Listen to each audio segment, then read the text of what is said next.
Welcome to Talk HR UK. This is season 2, episode 19, unbelievably. So we started this in lockdown. It's like watching a child grow up. It's lovely to have come this far. Today, we're very fortunate to have some time with Amelia Dowty. Good morning, Amelia. How are you? Hi, I'm good. Thanks, Simon. How are you? I'm well. I'm well. It's we're halfway through the week, which is always a comfortable place, a more comfortable place than yesterday. Amelia is, for those of you that don't know, the talent acquisition director for the UK and Ireland at Willis Towers Watson. Amelia's career has taken her through some other really well-known professional services and consultancies like JLL, Linklaters, JP Morgan, and we connected on this before the festive break, didn't we? About the challenges of being a transformative talent acquisition leader, and it was particularly led by what was a very tough market for TA professionals in 2024. So that's what this is really aimed. Those are the people this is aimed at, is talent acquisition professionals who are perhaps looking for that next career step up, or indeed experienced TA leaders who are maybe looking to get back into the market after a tough time last year. So straight in. Thank you for joining. You've had a fascinating career, Amelia. You've transitioned from agency recruitment to now leading UK and Ireland recruitment for a well-known blue chip, WTW. Could you share a little bit, first of all, about the journey and the key factors that you think shaped your career path? Yeah, sure. And this is always a nice thing to talk about, isn't it? Because I should really know a lot about my own career journey.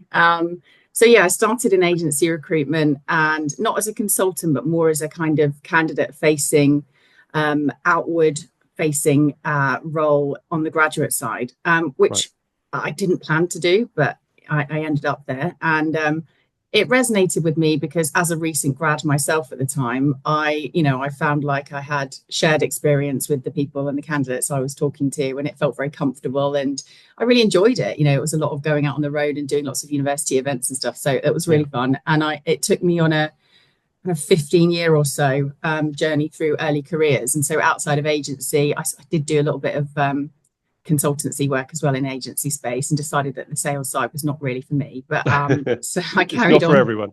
It's not, is it? Yeah, No. you're doing great. Thank you. Getting the hang of it now.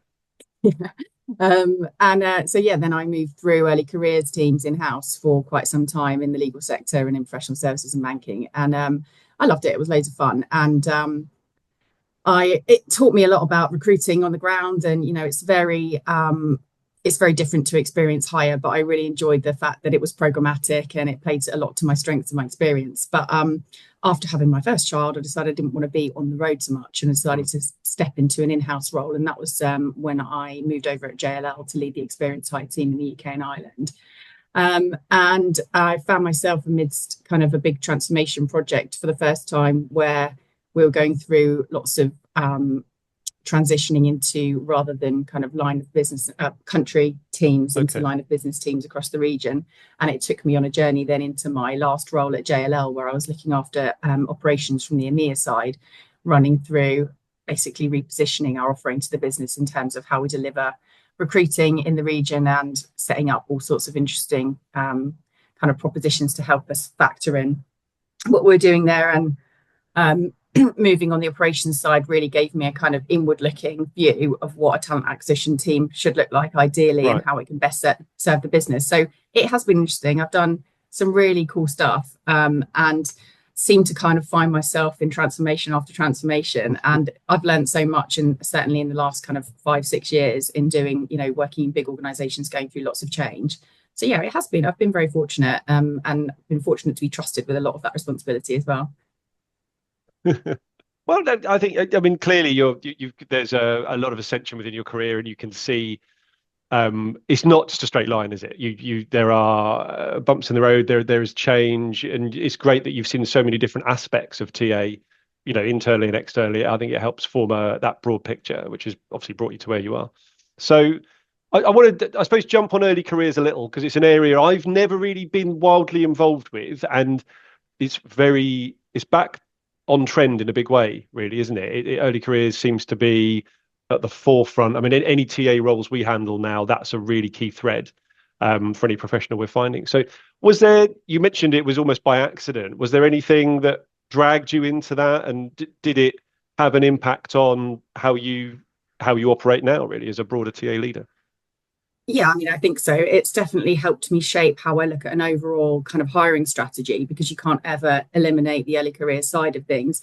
I do find that my role these days is probably more commercially focused, and I'm so much more embedded in the overall people strategy of an organization and our hiring plan. But early careers is always an important part of it. I feel as though, in terms of how it's shaped where I've got to now, there's a lot of the understanding about, pipelining talent and kind of thinking about the future of your organization and what that's going to lead to, in terms of overall demand and future skills requirements. And that sort of helps me understand a little bit about where you're headed.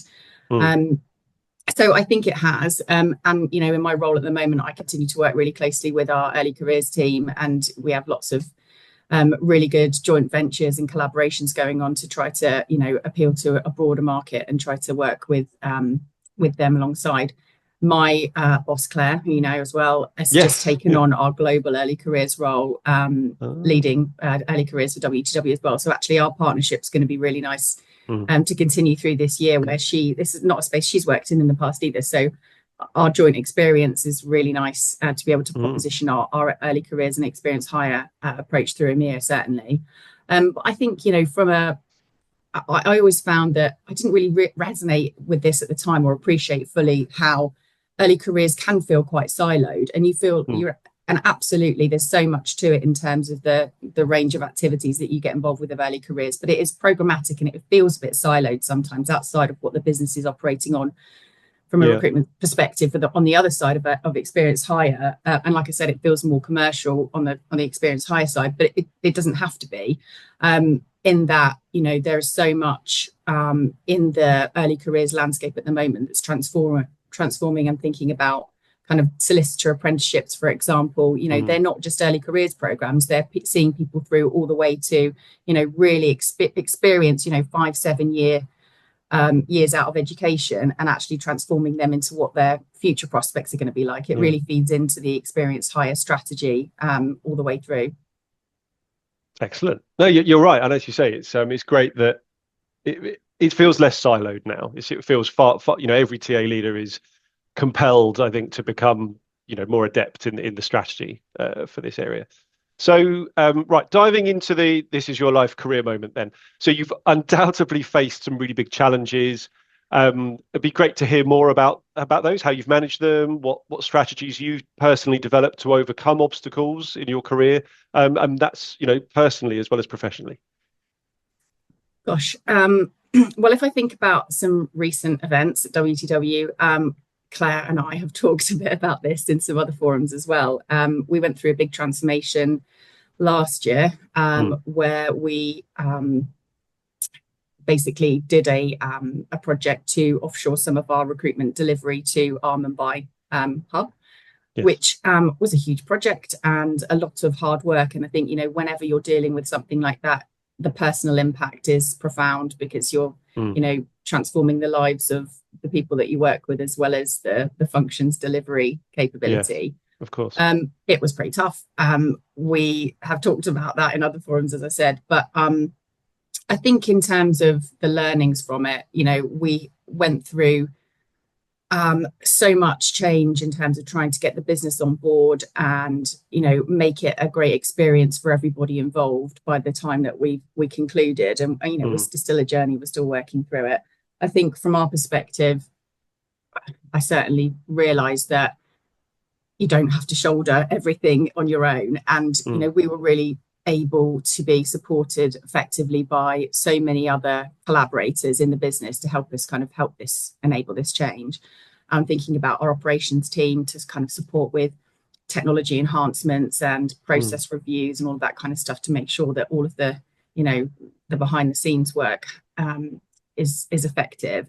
And I think that getting the right people on the other side of the change is hugely beneficial, and trying to bring people on a journey.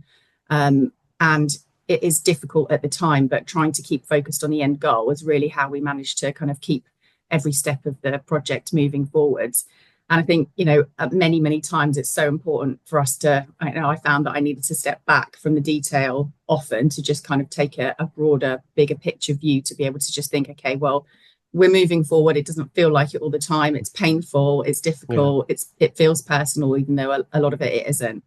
But it is undoubtedly challenging. I think, I found that over the past year or so, I've really personally learned more strategies kind of outside work to try to deal with some of those things. So I started getting way more into my fitness and kind of personally setting myself goals outside of work to achieve with that kind of stuff. I joined a choir. Oh Simon. wow, that's fab. No, I really, I'm really envious because cool. I love a sing in the Yeah. in the shower kind of thing. That sounds fantastic. Yeah. Yeah. Well, I've always loved karaoke, but Yeah. this is a bit more serious.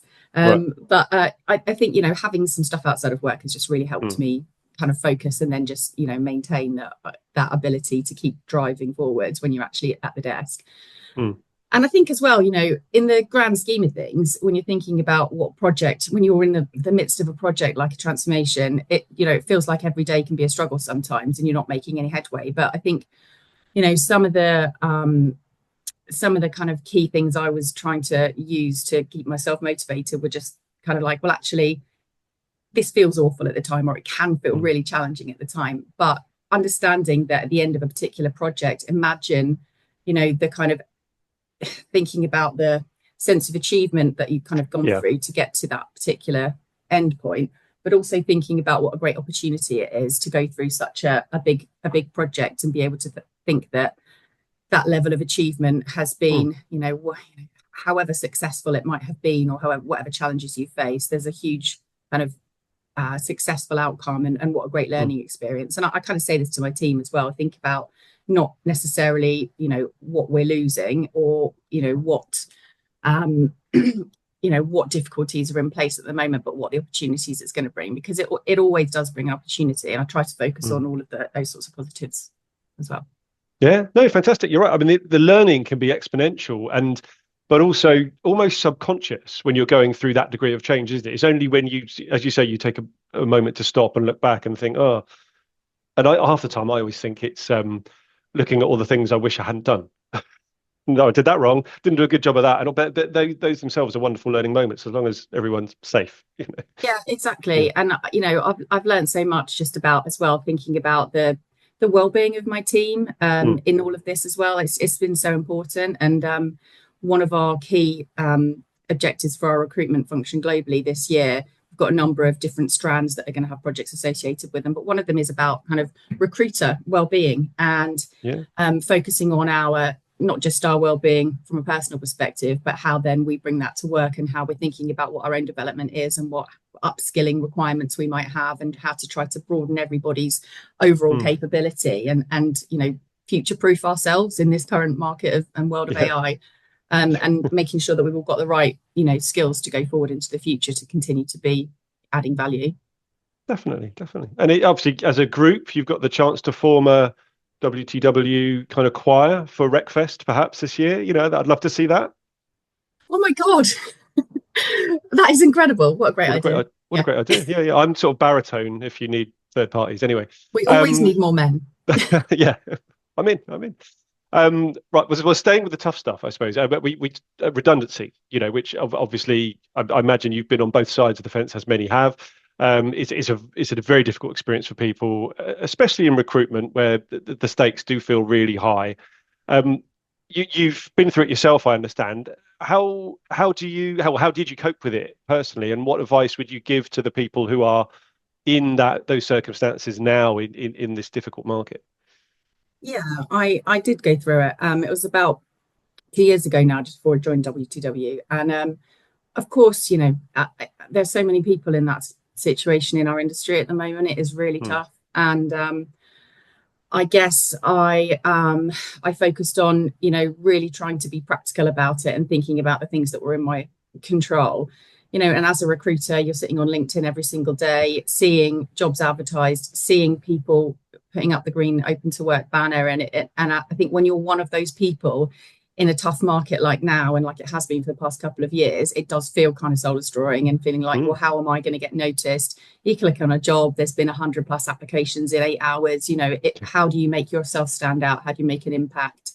I was actually talking to a former colleague yesterday about this, who's going through the same thing right now, and giving her a space to vent. And she was saying she'd got herself LinkedIn Premium, and she was saying, okay, right, I'm gonna go for it. I'm gonna just it's a numbers game at the end of the day. I need to get myself out there. And she noticed that a job had 700 applications in the space of like 8 days or something like that. And it does feel like, who am I in this sea of amazing talent? And even to the point where the person recruiting for the role had said, I always reply to everything on LinkedIn.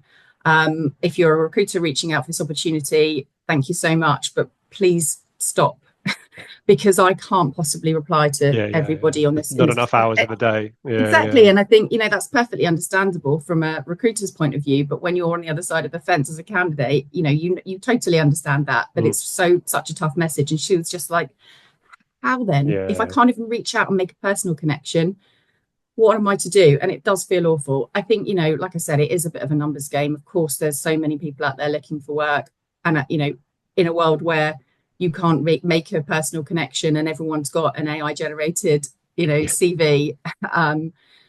I think, one of the things that I found in that situation and coming into this role was that I'd applied for this job, and obviously my role is UK and I recruitment director, but I'd come from an EMEA role. So I was thinking, okay, maybe this isn't exactly the right match, but I had obviously done a UK and I role previously. But, where we are now, all of the transformation experience that I'd had behind me that wasn't the top thing on my CV, but was hugely relevant, I now know was part of the picture about why I got hired for this role. So I think for me, it was a case of you never really know what is going to be, what's not on the job description, and what the plans for the organization's future are. And therefore, you can make your CV as, AI generated and supported as possible, but actually there is more to it than that might not be on the job description in the background. But I think what I found really helpful, and again going back to the things that I could control in that moment, was obviously being open to work on LinkedIn and kind of reaching out to your network and all those good things that recruiters know how to do. But I put myself out there in the most squeamish of uncomfortable networking situations. I went to everything that was offered to me, TA drinks, lunches, roundtable events where I was still being invited to them. I met tons of recruiters. I met tons of other industry professionals, and just talking about the context of work, not necessarily, turning up with a CV saying, hey, I'm looking for a job. But I made a lot of connections in that process, and it wasn't necessarily fruitful in landing me a role, but it may well have been, and it gave me a good opportunity to just meet more people in the industry, and especially in a leadership capability as well, where I'd moved on. My previous organization, I was there for 9 years, so I had joined in a much more junior capacity, and actually I was introducing myself at that point to lots of other people in the industry. So I think I also found just keeping myself really busy with other activities as well. So you can't sit on LinkedIn and apply for jobs all day long. It's soul destroying, and it's not all there is in life. One of the other things I did as well was I did some volunteering, but using my skills to do relevant volunteering that was hopefully going to be CV enhancing. So I worked with an organization called Radical Recruit, and Be Radical. Are you familiar? No, please tell me more. Okay, so they've got one arm that is a kind of social enterprise where they work with the most marginalized of society to do kind of CV writing, interview workshops, and that kind of thing. So it could be people coming out of care, asylum seekers, prison leavers, people who find it hard to get a job effectively. So I did some work with them and just helped in any way I could, and offered my skills to that community. And we now partner with them as an agency as well. So that's a great partnership. So it helped me do something positive and feel like I was still kind of in the game, if you like, while I was looking for a job. So I found that, there's lots of other things you can be doing, but it's not just sitting applying for roles. Definitely. And you're still honing your skills, I think, when you're doing all that stuff, aren't you? As when you're off screen and you're out there meeting people. I've spoken to a lot of HR professionals more than TA actually, who've talked about the nightmare of trying to find work in a challenging market, and especially like if you're an introvert, and you don't really enjoy those things. It's about, as you say, putting yourself out there, and you're still developing, even if you're not physically earning, kind of thing. It's Exactly. And yeah. I found it really rewarding, obviously, on a personal level. But, it was great to just actually be face to face, virtually face Mm, to face with candidates and just talk about, their challenges and thinking about somebody who's maybe at the junior end of their career, which I don't always deal with on a day-to-day basis, and mm, just actually bringing to life some of the things that as a recruiter, experienced recruiter, you assume are a given, but they aren't for everybody. So it was really interesting. And yeah, I felt like it was a great way to continue, yeah, exactly, working on all those kind of skills. definitely. Well, it worked, so congrats. So, well, in your current role at WTW, good chance to look at where you are now, I suppose. Are there any particular exciting initiatives that you're currently working on, especially in DE and I? We haven't touched on that yet, or just general recruitment strategy. Yeah, lots of exciting stuff coming this year. My role will be changing at some point, which is interesting. More to come. Okay, watch this space.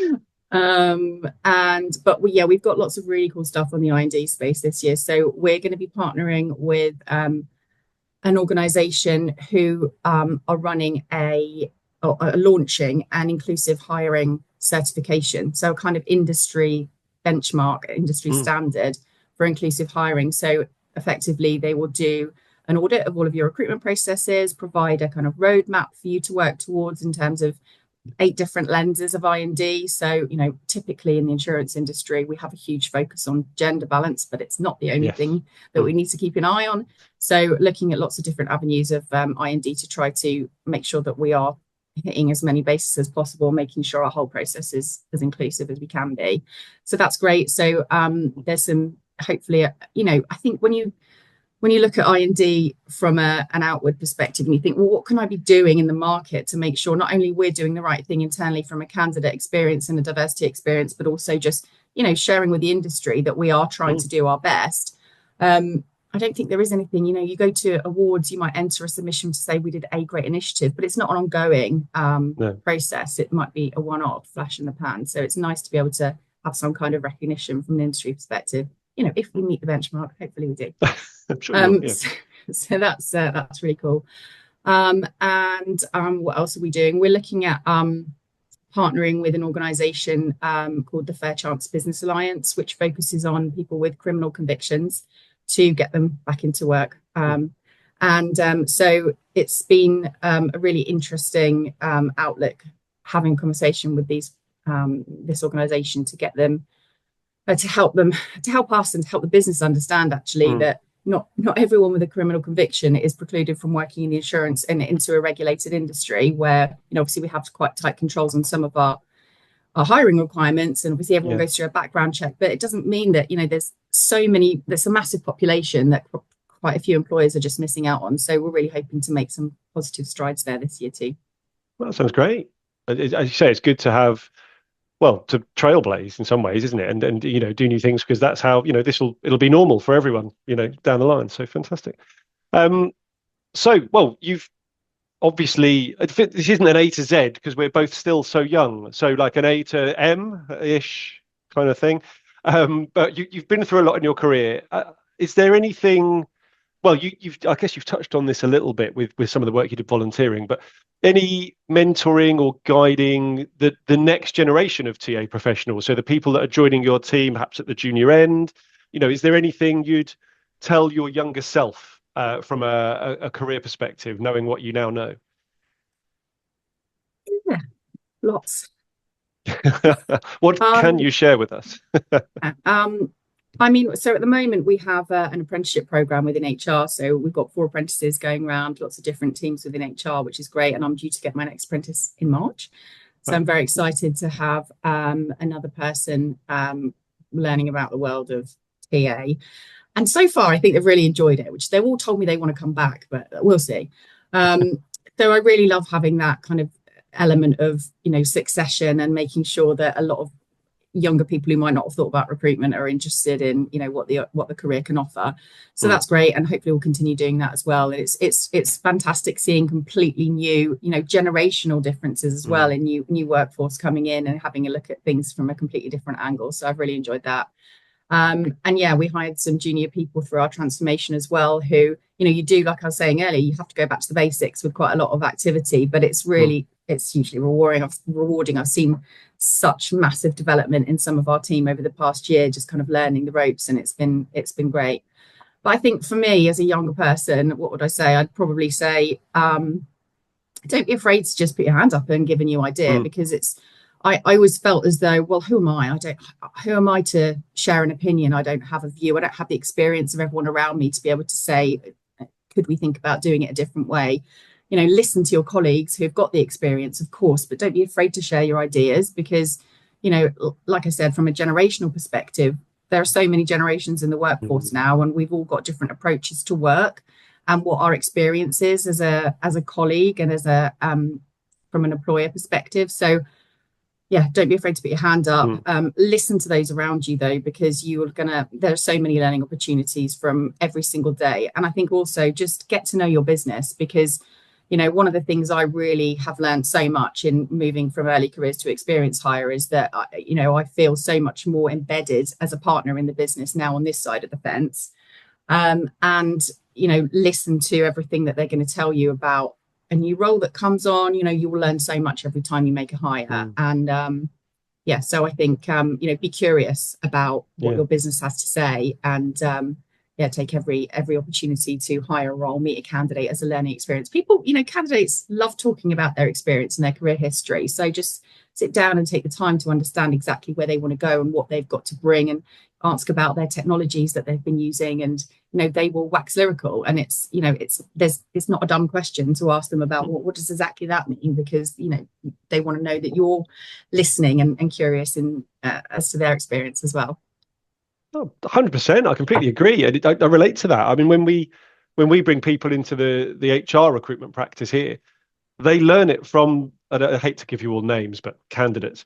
Do you know what I mean? That's where you learn the trade and what all the different, what talent management means to these 27 different people over here, and how it differs. It's just it's the people around you that you absorb information from, isn't it? Fantastic. Right. Well, I guess we're up with the time, aren't we? It flies by when you're having fun. Has flown by. Thank It you. has, I know, isn't it wonderful? But I better let you get back to work, because you've got lots of projects on. So thank you so much for your time, Amelia. It's been really lovely to hear a little bit about your career and how you got to where you got to and what you're doing now. Best of luck with this year's projects. For people that have watched this who perhaps want to make contact, is it okay to find you on LinkedIn? Yeah, sure. You're there, so Amelia Yeah, Dowty I'm there. on LinkedIn. And have a great 2025. I'm sure I will speak to you in the near future. Thanks, Simon. Cheers. Thanks a lot.